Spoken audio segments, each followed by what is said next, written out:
Sometimes some decisions in life prove to be so dangerous that their memories do not leave us forever. This is the story of the time when I was doing engineering from Delhi, India, and had come to my hometown Kanpur, which is a city in India, for a weekend vacation. Me and Rajiv, both of us were childhood friends. We loved adventure, especially exploring those places that were uninhabited or empty, but the mistake we made that day brought us to the brink of death. Let me tell you, that in those days, the terror of a man-eating tiger was spread in the outskirts of Kanpur. That tiger had made some small children and animals its prey. The fear of it was so deep that the district magistrate had ordered to close the schools until the tiger was caught or killed. Me and Rajiv had heard this news, but we did not think much about it because we were in the city and these incidents did not affect us. It was a humid summer evening. Like every time, this time too, Rajiv was planning to have fun at some new place. He told us about an old factory which was on the outskirts of Kanpur. It had been closed for years and no one used to go there. We decided to go there and drink some whiskey and have fun. We set out in our car. Passing through the city, we took the highway and turned the car towards the factory. After driving for half an hour, we took an exit from the highway. The road where the factory was located was deserted. There was dense forest and desolate areas all around. The sun was setting and the road stretching far and wide were deserted.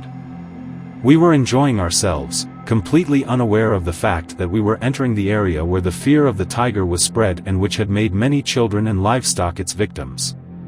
After driving for 20 more minutes, finally that factory was visible. The outside of the factory was completely dilapidated. Broken windows, moss-covered walls and a strange smell of dampness coming from inside. It seemed as if no one had come here for years. We climbed to the first floor of the factory and sat on a platform. We took out a bottle of whiskey and started drinking while sitting inside. There were rusty machines and crooked iron beams all around inside. And broken logs were scattered. The light breeze was creating a horrible atmosphere by hitting the broken windows of the factory. We were talking while sipping whiskey. We were remembering our old days when we were in school. Suddenly we felt that everything had become quiet. It was as if the wind had stopped. The little sound of birds that was coming had also stopped. I had never seen such silence. I asked Rajiv whether he is feeling this silence too. Rajiv also said that how has everything become quiet so suddenly. And then suddenly we heard something. It was a light rustling sound as if someone was walking on the grass outside the factory. We thought maybe a dog was wandering here, but then it felt as if that thing had entered the factory while moving. The sound of its feet made it seem as if there was something very big and heavy that was moving. Our laughter and jokes suddenly stopped. Rajiv looked at me. His eyes were clearly showing nervousness. We slowly looked out of the window and what we saw blew our senses. A huge tiger had entered through the factory door. Its huge body was casting a long shadow on the floor. Hearing the heavy breathing and a slight growl, our spine froze with fear. Then we realized that we were in the area where the news of the tiger was going on. We had become completely numb and sat down holding our breath. After all, it was a man-eating tiger. The tiger was slowly coming inside. Perhaps it was unaware of our presence. We both looked at each other and slowly started moving towards the stairs going up. Our breathing was fast. The heartbeat was so fast that we could hear ourselves. All the intoxication of whiskey had gone. We decided to go to the first floor of the factory and hide in a dark room. There was dust there. Broken wood and old papers were lying scattered. Both of us sat in a corner without making any noise. We were just praying that the tiger does not find us. The tiger went down to the ground floor and sat near a big machine. Perhaps the tiger had made that place for its rest. I told Rajiv in gestures to not make any noise and sit quietly like that. Everything was fine for a few minutes, but then Rajiv, by mistake, stepped on a box made up of tin which was lying on the floor. The loud sound of the box echoed in the complete silence. Both of us became numb. From below came the sound of the tiger's heavy breathing, then the loud sound of claws. "Oh God, it has hurt us."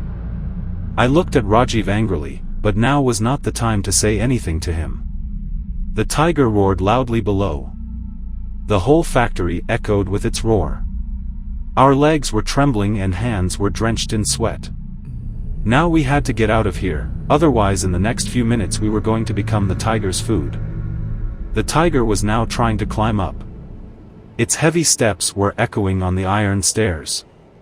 We both were standing close to the wall, holding our breath. Then suddenly Rajiv pointed towards the window. It was about 15 feet below, but this was the only way to get out. "Brother, we have to jump," Rajiv said softly. I looked down. Old pieces of wood and iron rods were scattered on the ground. If we did not jump properly, our hands and legs could break, but if we stayed here, the tiger would kill us. The tiger was now very close to us. There was hunger for prey in its eyes. Without wasting time, we ran towards the window. As soon as I climbed the window, the tiger jumped with force and hit the door. Rajiv jumped out of the window without thinking. He fell down but somehow managed to balance himself.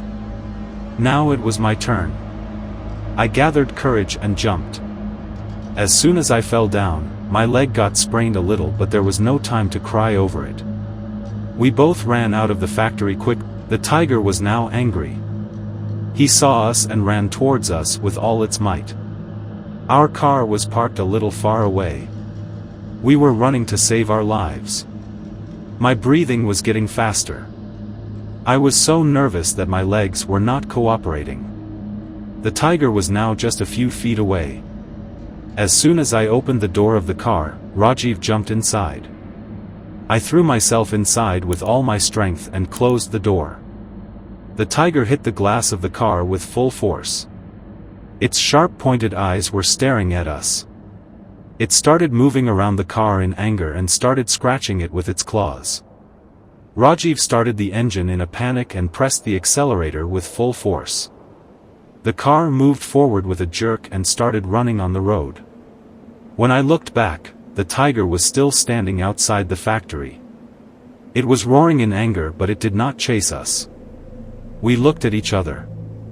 There was fear, panic, and aliveness in our eyes.